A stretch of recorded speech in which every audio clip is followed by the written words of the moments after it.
Hello, welcome to the Theology Pugcast. It's great to have you back. This is C.R. Wiley. I'm a pastor, and I've been a real estate investor, and I've been a teacher of philosophy at the college level, and I've written books. But enough about me. Glenn, tell us about yourself. I'm Glenn Sunshine. I am a professor of European history at Central Connecticut State University and a senior fellow at the Colson Center for Christian Worldview. Great. And Tom Price, a systematic theologian and Christian ethicist. I teach both at Gordon Conwell Theological Seminary, and I did teach recently at the Fight, Laugh, Feast University. All right. So that was exciting, and I teach other places, and I play guitar and other things, but that's enough for now. Good stuff, good stuff. Well, folks, we're glad that you're with us. We really do appreciate your interest in our show. And today is Tom's day. As regular listeners know, each of us gets a day on rotation, and it is now Tom's turn. So, Tom, what are we talking about? Well, some of the themes today I think are going to just be an outgrowth of what we just talked about last week with Glenn's show. I think we're going to find that these things complement very well. So anything we didn't get to explore then, we can explore now, and we'll feel free to. But I'm going to do it under a different rubric. One of the things I'm kind of picking up with is kind of a set of contrasts that I think are very illuminating for helping us analyze culture and the nature of our times is this juxtaposition that's not original to me. A lot of Catholic thinkers and Protestant thinkers like Francis Schaeffer really had their finger on this pulse. But it's this contrast between the way in which the gospel and Christianity impacted the world and cultures.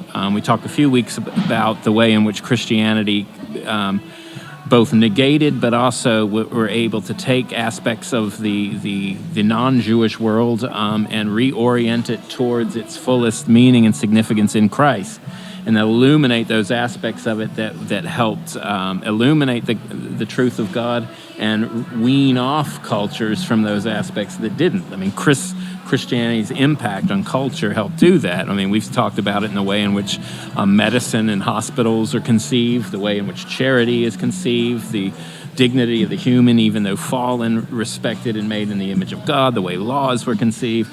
And so the real heart of this, I think, came out a couple decades ago, especially with John Paul's work on cultures of life. In particular, around the time when abortion on demand was really taking hold, and euthanasia and things like it were really starting to become serious propositions within the West. So after fighting communism and its dehumanizing aspects, which are suddenly attractive again to the dark souls, I had to turn and face the fact that the other option that was going to fill the vacuum when communism left was a West who had something seriously sick about it.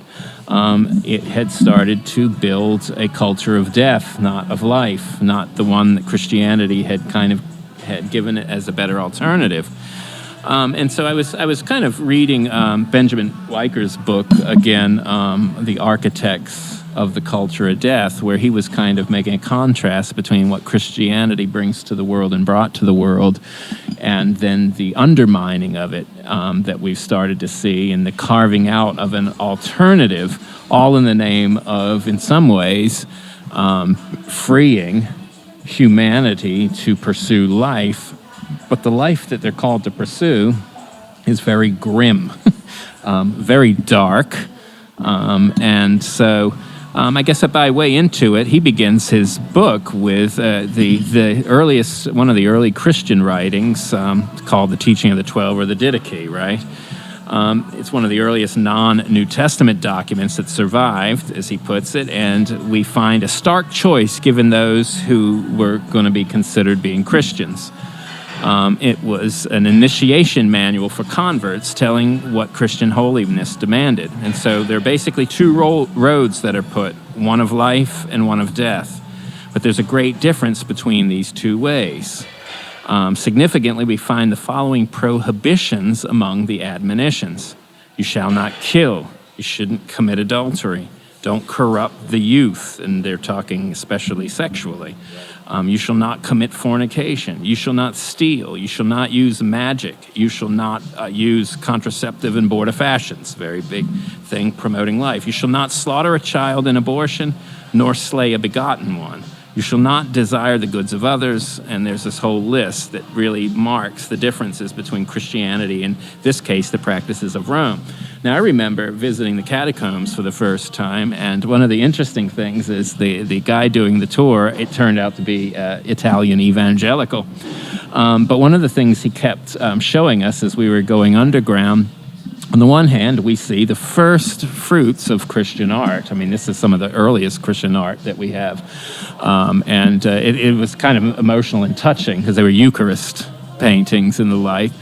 And then he said, but you have to understand that this was all done in a culture of joy. Yes, Christians were living underground. Yes, they were marginalized and persecuted, but they were happy, a happy bunch, not happy in the trivial sense, but in the joyous sense, that Matthew Arnold's famous phrase, the conquering newborn joy that Christians have. But then you also had the fact that you had little tombstones that were for all the aborted fetuses and children that the Christians would go and give a proper Christian burial to, which marked a very stark contrast to throwing human life to the side of the road and it being trampled versus giving them something that recognized, I think, the fuller vision of life and those made in the image of God, which is the eternal life and the resurrection, the hope for life again. And so you have just a contrasting ethic start to already formulate in a world that was marked by itself, on the one hand, strength and vigor, but on the other, anything that didn't match that strength and vigor, that which was, I guess you'd say, marred by sin, death, and just the products of that, was trampled on and just considered of no significance. And this is something totally different for Christians. And I think maybe just pausing at this place is we oftentimes have a hard time as Christians because we know that the creation is fallen. We know it's depraved all the way down. But on the other hand, we know that does not negate God's bringing about its redemption in Christ and the calling of those to whom God is calling to eternity to be partakers of the vindication of creation and life in the resurrection of Christ and beyond. And so the ethic that we have, just as God loves the good and the bad and evil, love your enemies, for example. I mean, these ethics totally contrast the picking of winners and losers in terms of a culture.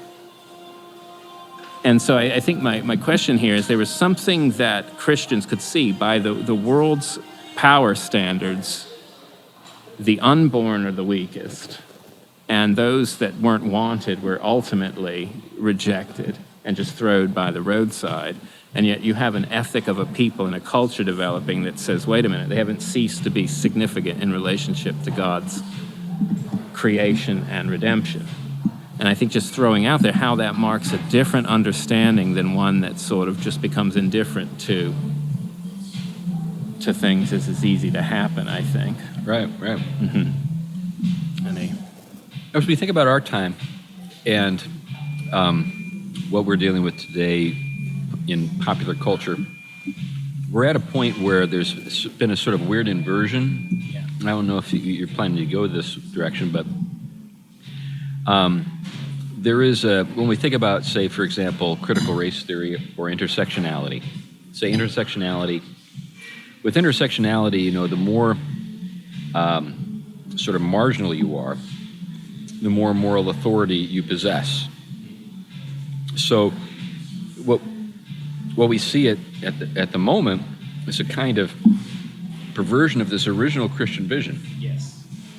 So, and in fact, we have a kind of weird inversion as in another sense. If you're capable, if you're competent, if you're physically strong, you're almost, obviously there are still plenty of ways in which you enjoy the benefits of those things. But morally, you have to apologize for these things. Yeah. Yeah. I don't know if you've witnessed this, but an able-bodied person almost feels like he needs to apologize, or she needs to apologize for being able-bodied, Yeah. Yeah. particularly in the presence of someone who maybe is crippled, Yeah. as though their able-bodiedness has somehow harmed the crippled person. Yeah. Yeah. So I don't know what to do with that. Yeah. It's just something I've sort of wrestled with a little bit because, in the course of things, our adversary, the devil, has a way very cleverly of ruining anything good. Yeah. And so what we have in Christianity is the introduction of intrinsic value, the dignity that should be recognized in any person because he or she's made in the image of God, right? But now this has become like a weaponized thing Yeah. that's actually counterproductive in so many sort of commonsensical ways. Do we really want to sort of communicate that to our young people that if you want status in our society, the more problems you've got, the more status you get? I mean, do we really want people running our military or trying to build buildings who are self-consciously or almost embarrassed by their abilities? What do we do with all that?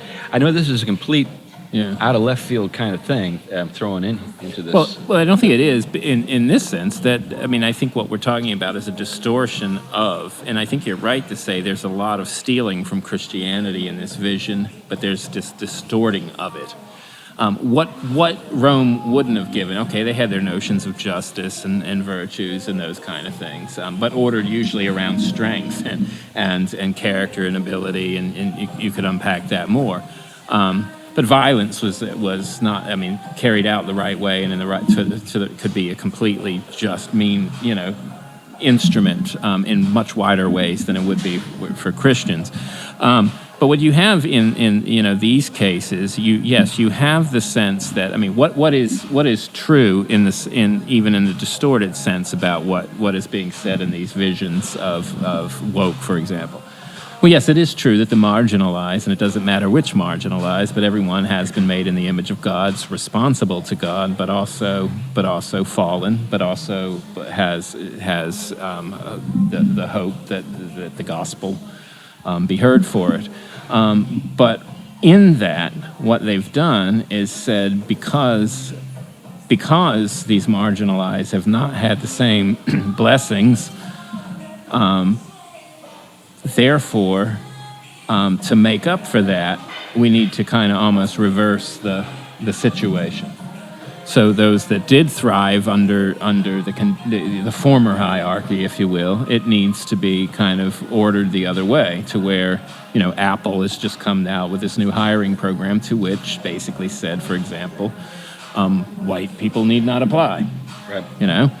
So in order to make these people feel like they are somehow being treated with the full dignity of what it means to be a human, you have to therefore dehumanize another group of people, because somehow symbolically they are represented by everything that kept the other group by. I'm not even going there, really. What I have in mind is things that work. So, for example, I want a military that's actually physically capable of winning. Yeah. That's important. And physically capable of surviving on the battlefield and keeping each other alive on the battlefield. Yeah, all of that included. And physically strong men of a certain age with the right training are able to do that better, let's just say it plainly, directly, better able to do that. We've got loads of data to substantiate this than women of the same age and health. That's why we send men into combat and not women. Now, if we want to lose, we can say, okay, we're going to even this all out. For thousands of years, men have been doing this. Now we're going to do the opposite. We're going to send women into combat for thousands of years. Now, what's that going to do? Obviously, that means that many women in their childbearing years, when they're most fertile and capable of raising healthy children, are going to be preoccupied with fighting, and they're going to be losing.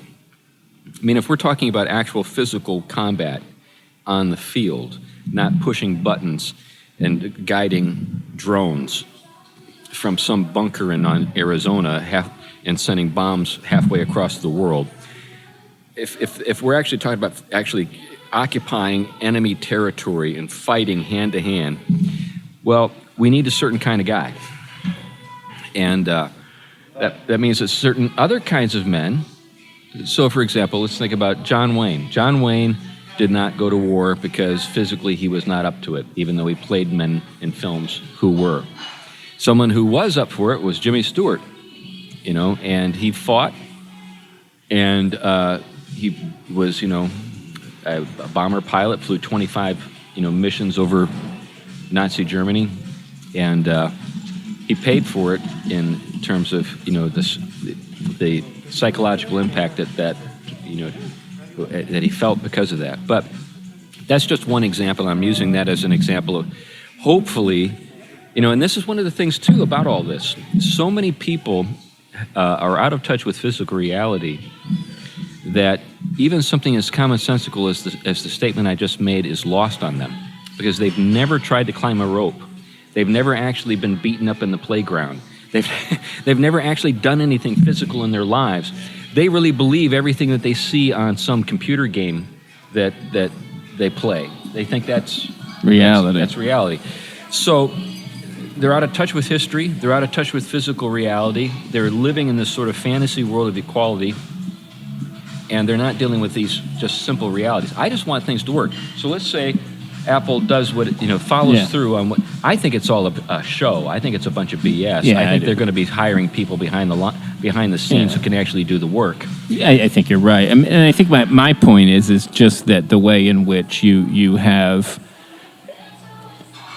contra the Christian vision, when we make these alterations, it isn't about respecting the image of God in people.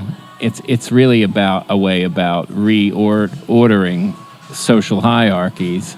But what it does is not one that breeds the kind of harmony that the gospel does, recognizing that there, the rain falls on the good and the bad, but also God blesses some and others, no matter what the situation. You're not supposed to covet what they have. You're actually supposed to truthfully enact the gift that you've been given towards the ends towards which you've given it, and you will find life.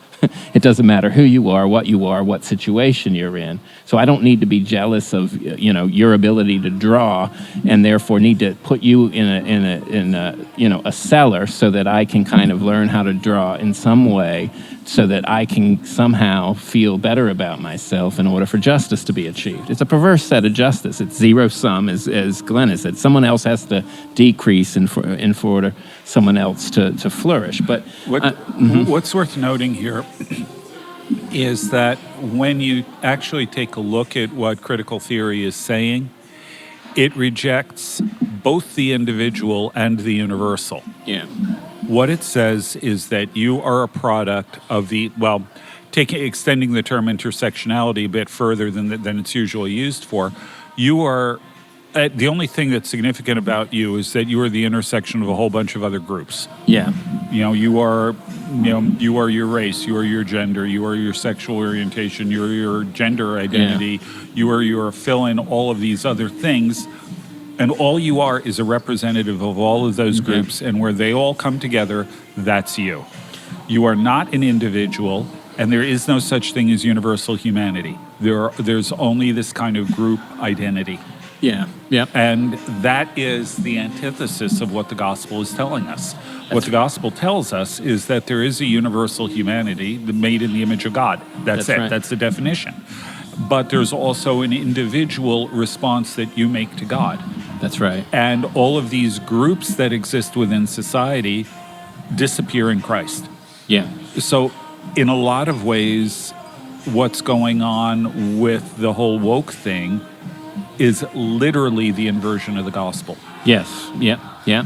And then it becomes those things like you're mentioning, Chris, they become not oriented towards life. For example, having a good military and a strong military, as it's come to be understood, at least in certain Western cultures that have been influenced by Christianity, is towards life. It's towards protecting life, defending life. It isn't about just asserting one's will on the world. There have been episodes of that and critiqued by Christians rightly. But similarly, childbearing and the protection of certain ages and times and a woman's life is also about life. In a culture of life. So where that becomes less and less significant, therefore that gets erased, therefore it gets blurred, therefore it doesn't. And so that's kind of one of the things that Wiker starts in the book. He says, what accounts for the historical return of this kind of dark contrast in the West that after so many centuries of Christian culture? And he said sort of the answer is this rise of new images of humanity, maybe new kinds of paganism. I mean, he uses that kind of loosely, with their own particular architects who self-consciously built a new culture within the Christianized world, which sought to both destroy and displace. Those who built according to this image are the architects of what he'll call the culture of death. And he has his whole list of them. But one of the things he wants to get at is these architects reject the central image of Christianity and replace it with a new image, one in which humanity is the unintended result of blind natural forces, not the creation of God in his own image, and one in which human beings are purely material creatures cast into an existence by an indifferent nature and forced to define themselves and their own kind of liberation. So the new doctrine of salvation is multifaceted. Salvation by the expression of naked instinct, by sexual self-indulgence, by bloody proletarian revolution, by social justice, by raw acts of the will, by population control, contraception, scientism, eugenics, any one of these things. But these become, the variations that this culture opens up. But one of the things I think that was there with what Glenn was saying is, and what he wants to highlight, is what gets eradicated in the underlying metaphysic in this new vision is any true sense of the personal. The personal, and I don't mean the kind of extreme personalism that makes that God into a great, grand therapeutic personality in the heavens. I'm talking about the personal in the terms of being made in the image of God for the communicative, the intelligible, for true being, purposes, and ends. Being able to discern those ends and orient oneself and desire those things. So being made in that way. This is what gets eradicated. And so as the personal becomes, as this culture of death arises, what is seen as liberating humanity to kind of indulge their humanness is basically to indulge those aspects about the human that are read in very non-personal ways, like sexual indulgence, right? It breaks down the personal relationship that is made between the husband and wife and the children and the social context and the larger created order. And it becomes nothing more than gratifying the particular needs of a pretty much impersonal, ape, if you will. And so it's also easy to therefore dehumanize human beings in the attempt to attain some kind of social ideal or life ideal. And so it's easy to write off the human being when that you rid them of their personal natures when they get a certain age. Oh, they're just a particular animal at a particular age who's ready to die and probably craving death, so we're just going to help them along and push them over the cliff kind of thing. So his point is, why that turn? What figures went into making that turn? And then how are we addressing that particular turn today? I mean, we're seeing it all over the place, I think. And so maybe I'll just stop there and let you kind of share anything that's coming to mind. Yeah, I think the thing that I've tried to do with some of the things I've written is reacquaint people with the physical constraints and the necessities, just the practical necessities that people had to live with in the past. So many of those things are obscured for us today. They're they're buffered. We don't feel them. In the past, just as an example, in the past, when you didn't have Social Security and you didn't have the administrative state and the vast bureaucracy of the federal government, it was just basically kind of you against the world. You know, remember that song, You and Me Against the World? Like, who sang that? Diana Ross or something like that? Just you and me against the world. And she's singing to, if I remember correctly, she's singing to her child. Oh, really? And These days, it would be singing to your cat. that's right. Well, that actually gets to my point, Glenn. Yep. In those days, you would rely upon your child. As your child relies upon you when the child is a child, someday you'll rely upon your child when you're elderly. Yeah. That was it. You know, I think I've mentioned this before. Years ago when I was involved in urban ministry in Boston, I spent a lot of time with Haitian folks, and there was a Haitian man that told me one time that the oldest son in a Haitian family is known as the crutch. And I said, really? Why is that? He said, when you're old, you lean on them. The social welfare system and the extended family, the family system, were one and the same. Today, we don't have that reality. In fact, we've intruded, we've inserted the welfare state into people's lives, and this has separated them from their own children in this practical way. And You know, the thing that I'm really kind of intrigued by with all of this is that in the name of trying to, well, I think people would argue that they're trying to provide people with a better life. And in order to provide people with a better life, you hide death. Yes. yeah. Yep. Yeah. And the concept of a better life is actually one that is vastly reduced, vastly stripped down, and that consists largely of slavery. Yeah.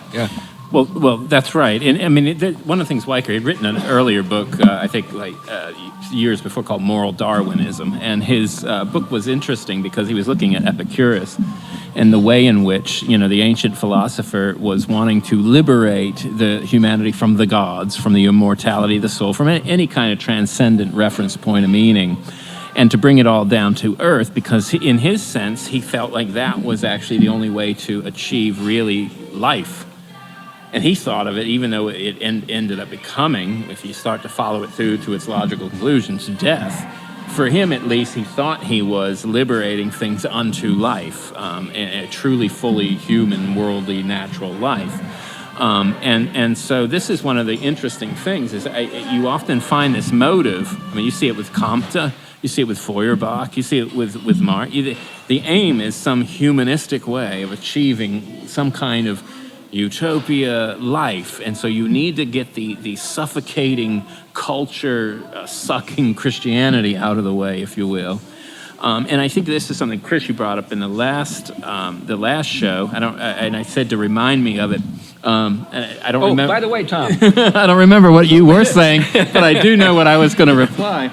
One of the things you notice about the reactions of Christianity with Nietzsche, his teacher, or the student of Nietzsche, I believe, Overbeck, is it is true, and this is going to go the opposite direction of the last show that I did, is on the one hand, while Christianity does enter into cultures and transform, the opposite temptation can happen. It is that you can end up with something called cultural Christianity. And this is, well, there are benefits that Christianity brings. The culture also domesticates Christianity to almost suffocate it. And so Nietzsche and a lot of these other figures were kind of reacting to that, the bourgeois, the way in which Christianity it's sort of like what I feel with evangelicalism, that it has suffocated and domesticated the gospel to the point that its aesthetic vision is right. Kierkegaard was after the same kind of thing. He felt the state church had domesticated Christianity, and he wanted to reintroduce that wild element. That's right. And you see that, I mean, some of the figures that end up in this list of the culture of death, I think even with Wiker will say that they thought they were aiming towards life. He goes, but there is some sense in which they made a choice and they were aware that they were doing something rejecting the gospel consciously as well. That's his conviction on that. I mean, he starts with Schopenhauer, and I think it's a brilliant place for him to start. Because have you ever done a reading in Schopenhauer? Oh, he's hilarious. Yes, yeah.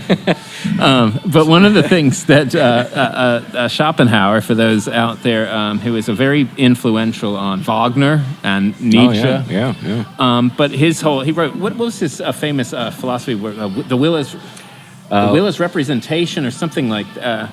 Yeah, it was, when we think of will to power with Nietzsche, it's just basically raw will with Schopenhauer. And will, I mean, if for the Christian audience unfamiliar with Schopenhauer, one way of putting it is basically, if you were able to get to Kant's thing in itself, which Kant never thought you could, but if you were trying to get to reality as it is in itself, for Schopenhauer, it's basically reality under the fall that he thinks is all there is. Yeah. So he doesn't think so. Reason can only lead you to nature, and when you see nature, if you peer behind it and get its most fundamental sense, it's this nasty, mean beast of a will. That's right. I mean, if you ever want to if you're having a good day and you think like you're too high and you want to bring it down a little bit, I think read Schopenhauer's Maxims. I think it's his Maxims, and they'll bring you right down right away. He'll show you the dark cloud behind every silver lining in the world. He's just that way. He was a real character, and he intentionally he hated Hegel. Yeah, he hated Hegel, and he would intentionally schedule his lectures at the same time as Hegel, hoping to pull people away, and no one came to his lectures, and that just made him even more bitter. But anyway, he was a grumpy old man, and you know how it is with grumpy old men. They say funny things sometimes. He sounds like the kind of guy that might have got on well with us. We're too lighthearted for him. That's right. But his big line was, I'm quoting Wiker here, is he opened the door that led from appearance to reality. He believed that he saw reality uncovered. It was something malignant and more disagreeable to the human mind. It was not congenial, divinely designed order, but will, raging, blind, naked, suffocating, godless will. And that's what the thing in itself, that is what reality is at its core. And of course, yes, you get Nietzsche with this, and then you get all of this notion of ill will behind any kind of exertion of power. Right. Well, his famous illustration is, why do we feel the urge to grin when we hear that someone has died? Think about it. I just did it, sorry. I don't think it's an accident that Schadenfreude is a German word. But you think about it. I mean, it's a weird thing. Now, I would use that as an illustration of the fallenness of human nature. Yeah. What Schopenhauer does is he says, no, that is human nature. That's just the way it is. Well, see, I think, and you hit it right there. I think what Schopenhauer is doing is making nature, in terms of its truest being, be that of it under the conditions of the fall. Right. And because of that, he therefore sets forth. And in one way, you could say that most of this culture of death and most of modernity that has followed this has this at its metaphysical and ontological, that means it's being and reality base. And that's why I always tell my students is that we can't just criticize the ideas or show the worldview is inconsistent or not. We have to actually go for what is at that root, because everything else is an expression of it. And so we see it with the woke. I mean, this notion of anything that a particular dominant group does is an exercise of their will. Well, for Schopenhauer, that would be good, because all you're doing is conforming to reality. For Nietzsche, that would be good, because you exerting your will on the world and not feeling guilty about the marginalized is actually the creative impulse of life. They criticize Christianity for caring about the marginalized and the outcast but what Christianity does, it doesn't go in the direction of merely caring about it in another power play, but it really radically redefines everything. Well, this kind of brings up something that I've wondered about. Actually, Schopenhauer was really into Buddhist thought. Yeah. And it's sort of the annihilation of the self, all of that. Yeah. So he appalled at the very thing that he knew was the case, and this sort of inconsistency in his own sort of outlook. On the one hand, this is the way things are. On the other hand, I can't live with this. I need to sort of kind of seek nirvana, seek nothingness. Yeah. I wonder if that isn't part of this sort of chic Buddhism that we see. Yeah. You know, if you ever you can't watch television for very long before you see somebody in a lotus position in some commercials. I don't know, for United Airlines, or I don't know, Infinity cars, or what have you. But the real problem with using that in an airline commercial is that if you follow through on it, you'll be able to levitate, so you won't need the airline. But I guess my point is that when the powers that be are betters in Silicon Valley and Hollywood and Madison Avenue, when they do their thing, when they say, "Oh, let's make a commercial, and in this commercial we want to somehow express sort of spiritual reality," you don't see anybody praying the rosary or taking communion or anything like that. Yeah. You see someone in a lotus position, usually a skinny girl who's into yoga, and that's it. Yeah. But I wonder, and this is my point. I wonder if that isn't appropriate, because we do live in a Schopenhauerian world. I do think that the people in Hollywood and in Silicon Valley and in Madison Avenue they're empty. Yeah. Yeah. They're empty. Yeah. For those of you who are of an age and know a song called "Dust in the Wind," Oh yeah. Yeah. I always thought that song was just sort of an expression of nihilism. Yeah. It turns out Kerry Livgren wrote that while he was a Buddhist. Really, it was Buddhist when he wrote that. So isn't he with Kansas? Wasn't that Kansas? It was Kansas. Yeah. Kerry Livgren was the one who wrote that particular song for them. Right. But it's an expression of Buddhist philosophy. Dust in the wind. That's all we are. Yeah. The phrase comes from Native American stuff, but he was in a Ken Boa actually co-wrote his autobiography with him. Oh, wow. And he said, Buddhist. Huh. Interesting. Did he die? Kerry Livgren is a Christian now, but Now, that's what I thought. Yeah. Okay. Interesting. Yeah. What about? But that points to this idea of the emptiness that you find even within Buddhism. We think it's this wonderful spiritual path that makes you feel nice. No, not if you actually understand it. Yeah, and that's the thing about New Agey people, is they think reincarnation is like this wonderful thing, but within the framework of the East, it's like, oh no, I have to live again. That's what it is. It's a curse. The goal in Eastern thought is to escape, to get out of the cycle of life and death, Which is called liberation. Yeah. Yeah, Well, that's right. That's where, this generation of Nietzscheans would have seen that as sort of bourgeois yoga. That's what it is. That's what it is. Yeah, you're dealing with an intellectual lightweight. Yeah. If you're like Shirley MacLaine and saying, "Oh boy, I get to live again." Yeah, that's right. You are dust in the wind intellectually if you think that. And when the culture of death really is able to unleash, as it's beginning to, you won't want to come back again. Well, that's exactly the point. And you won't be able to escape. Yeah, but that's exactly the point. Is that they know that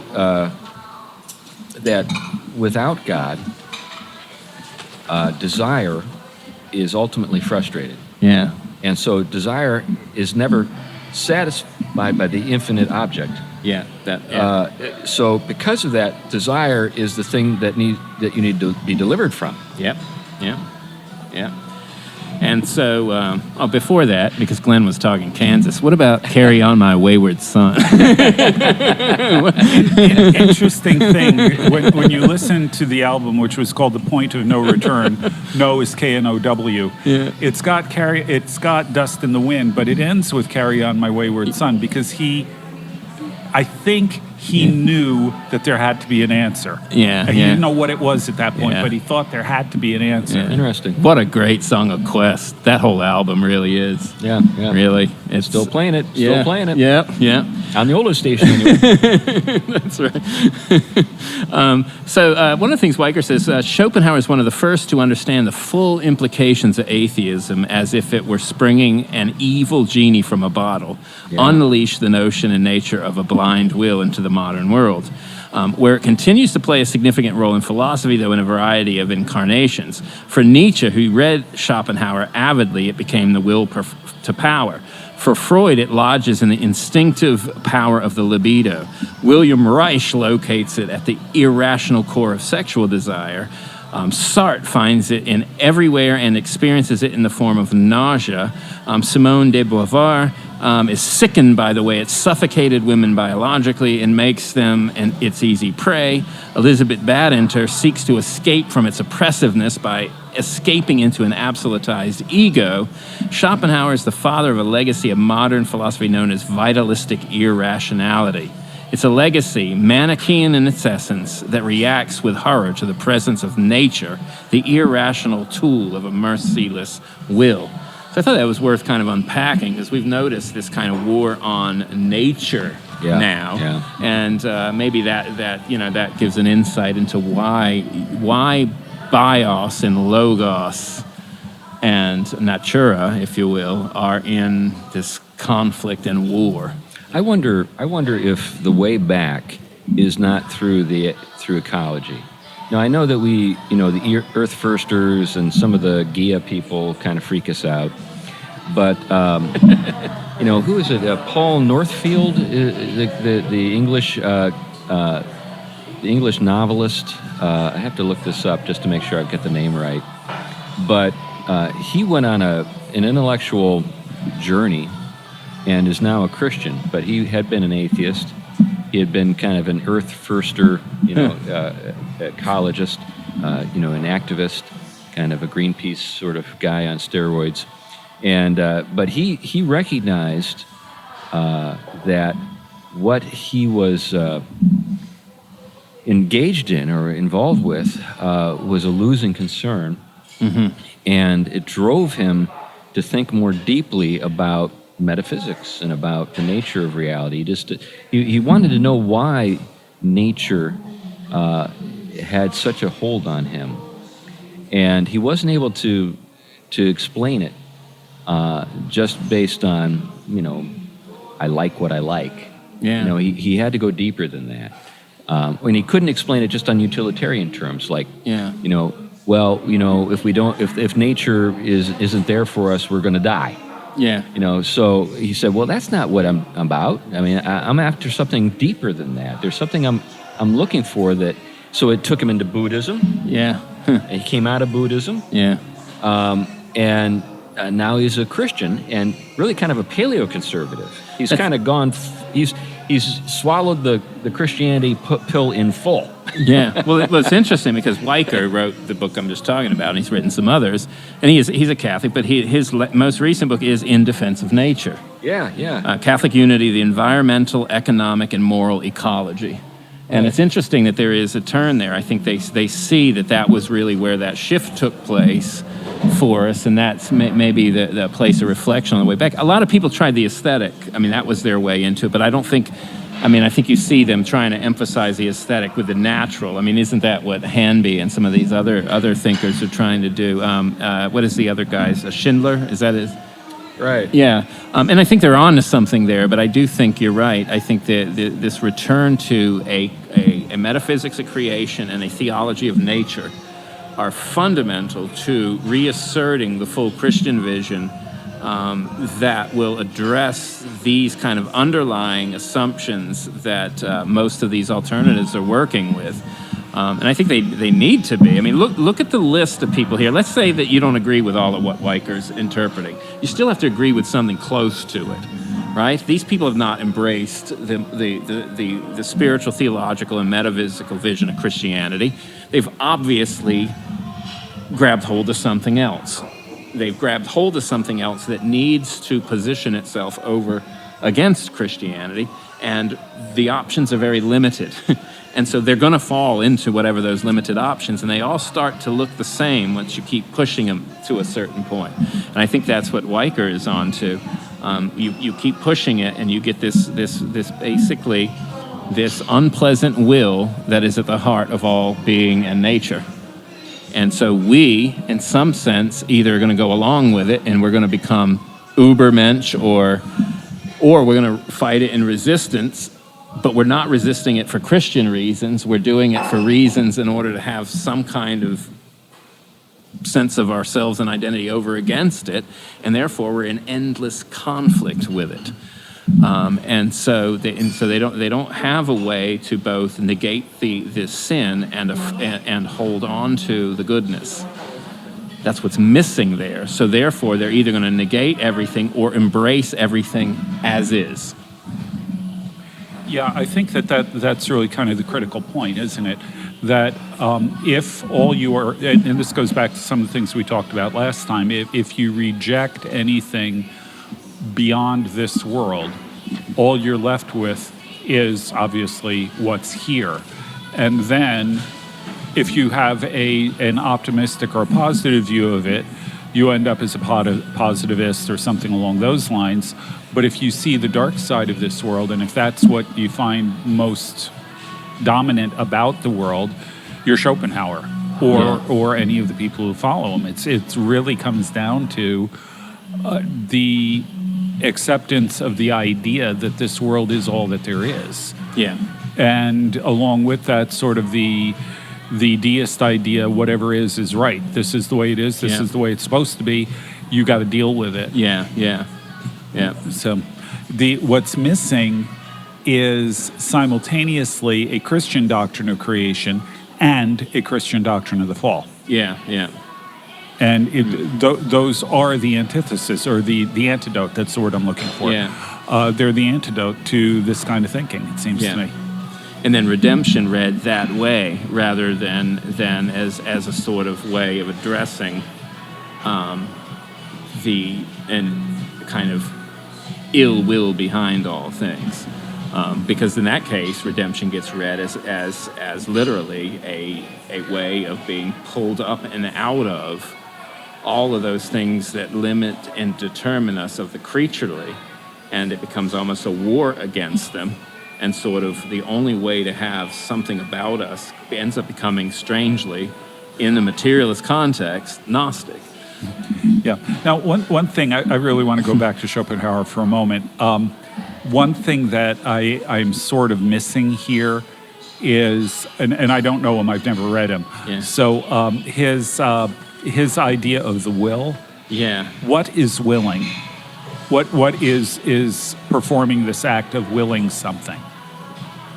Well, he had the idea that this was some kind of independent reality outside of the self. That was sort of at the heart of reality. What you have with Nietzsche is, it finds its telos in power, the will to power. So, but for Schopenhauer, it doesn't get that far. It's just will is sort of this raw, irrational kind of sort of power that's at work in things. Take the voluntarist notion of deity that starts to develop more and more in the West, rip out any rational component to it and just make it raw will, immanentize it into nature, and that's what he's up to. Okay. The analogy Wiker puts is, what does he say? Frankenstein ripped from its scientific creator. So you just have this raw, irrational monster that is carrying out it. I mean, that was his way of putting it. Yeah. But that assumed there was someone to make it. I mean, for him, that's the source of everything. For Schopenhauer, is the source of everything. So right. The universe is essentially a toddler. Yeah. Well, that's right. Yeah, right. Basically. And then, so the tragic, of course, is actually a good thing, and that's why the tragedy, the Wagnerian, the old Wagner before his Parsifal and all of that. And Nietzsche loved Wagner because of his Schopenhauerian adherents, but of course, then when he does, Nietzsche would never forgive or listen to Wagner again once he wrote Parsifal. Isn't it interesting Nietzsche had enough sense to listen to Parsifal and know there was a conversion taking place? Most people today, I don't even think have that he was kind of he was a aesthetic. sharp guy. He could pick up on things. Yeah. By the way, I wanted to correct myself earlier. It was Paul Kingsnorth is the guy that I was thinking about.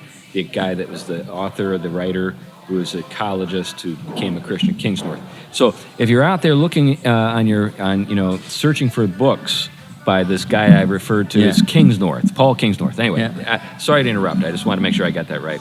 And who's it?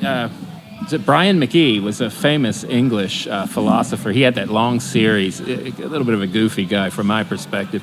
He had a long series on, I don't know if it was BBC, but they interviewed all the major philosophers, Frederick Copleston, John Searle, Iris Murdoch, and he's a great. I mean, he actually, you could tell he likes listening to himself, but he has a lot to say, and I think he's a great writer. But he wrote a famous book on Schopenhauer. I think he did his dissertation. It's probably got the finest introduction to Western philosophy around Kant's time that I've ever read. He is a great. He also wrote a book, interestingly, called Confessions of a Philosopher. It's very illuminating because he was an atheist, and it's illuminating how shallow his view of theology was for somebody that astute in other ways. But anyway. But one of the things you get here with Schopenhauer is that not only is it an irrational will, but it is both the source of life, but the kind of but because life's telos is death, it's fully tragic. This isn't a good. It's not a good in creation to be celebrated and festive and joyous. See, Nietzsche, I think, had a problem with that. The same problem he had with Christianity. So what Nietzsche wanted to do is kind of, no, wait a minute. We need to make that raw power and even death something to be embraced rather. Of course, he returned. The myth of eternal return. But Nietzsche's whole point is Christianity sucks the life out of things, and yet will is behind everything. But what about developing a notion of will and celebration that really fosters life in the arts and creativity? And so that was his dream, and I think in some ways, his might have been, Well, I know there's when I hear that, when I think about Nietzsche and his legacy, particularly with his notions on slave morality and resentment. Yeah, I can't help but actually see what he's talking about sometimes. Yeah, like I look around and I say, I wonder how much. How much of this celebration of weakness and meekness and so forth isn't just envy? Isn't just sort of resentment that you're not on top? And that's really what Nietzsche was getting at when he was described slave morality and the lionization of mercy and things like that. Now, I don't agree with that, but what I do think we need, and this gets back to the point I made earlier about intersectionality and so forth. What about the gift of strength? It is a gift, isn't it? It didn't come from the devil. Yeah. I mean, God is all powerful, right? Yeah. God created the world with He's spoken into being. God is omnipotent. I mean, are we trying to imply that, with all of our stress on the dignity and the humanity of people who are weak or ill or whatever, that it's not a good thing to see? In other words, being blind is better than being sighted? Yeah. And why is this? I mean, why are these things goods? So I come across a lot of young men who feel guilty for, one, being men, 2, for being stronger than other people, 3, for being smarter than some people, 4, for actually being productive, 5, for actually being able to accomplish things that other people can't do. They actually are made to feel guilty for this. Yeah, I mean, I think, I always say very complicated socio-political issues are usually very simple on other levels. I mean, there's a world of difference between pursuing these things that obviously are goods and have benefits, and then the way in which we can use those things to exploit or to serve. There's a fundamental difference. For example, you can be a great craftsman, And you can not only do great craftsmanship and create beauty and utilize your gift and make a lot of money, say, for it, but also you can teach people how to do it as well. You have benefited X, Y, or you could just be someone who said, no, you know what, I'm just going to do this, and I'm actually going to cut out all the competition, not let anyone get in the game. They blur those two. Yeah, that's right. And so they say that if you have a lot of gift and this, that, and the other, or you've got to basically deny any benefit for yourself and let all these come up and get the benefit. And that's just, I mean, it's obviously it's not a rational option and a wise one. But secondly, you don't have to fall into the either or trap. Mm-hmm. You know, yes. Again, I think what you see especially happen with today, the woke crowd and all that stifling of advantage, is literally, again, a affirmation that the world is, by nature, irrational will. And it's all about dominance. And it doesn't have the capacity to have goodwill to help anyone else. So the other has to either have power or it's exploited. And it works just in that range, whereas a true Christian vision is a way to incorporate different gifts, different abilities, different blessings, different histories, different providential outcomes, and yet still be one body that mutually benefits without covetousness the whole. Some people have a gift of teaching well, some people don't, some people have the ability to helps. I'm not someone who can pick up the phone and empathetically call people suffering. It's not because I don't care. I don't. I call up and I end up making it worse. You don't want Tom to call if you're not feeling well. I sound like Schopenhauer when I call, and I try to sound like a good Christian. That's right. When I call you, I say things like, there are a lot of people who feel worse than you, so get over it. That's right. Yeah.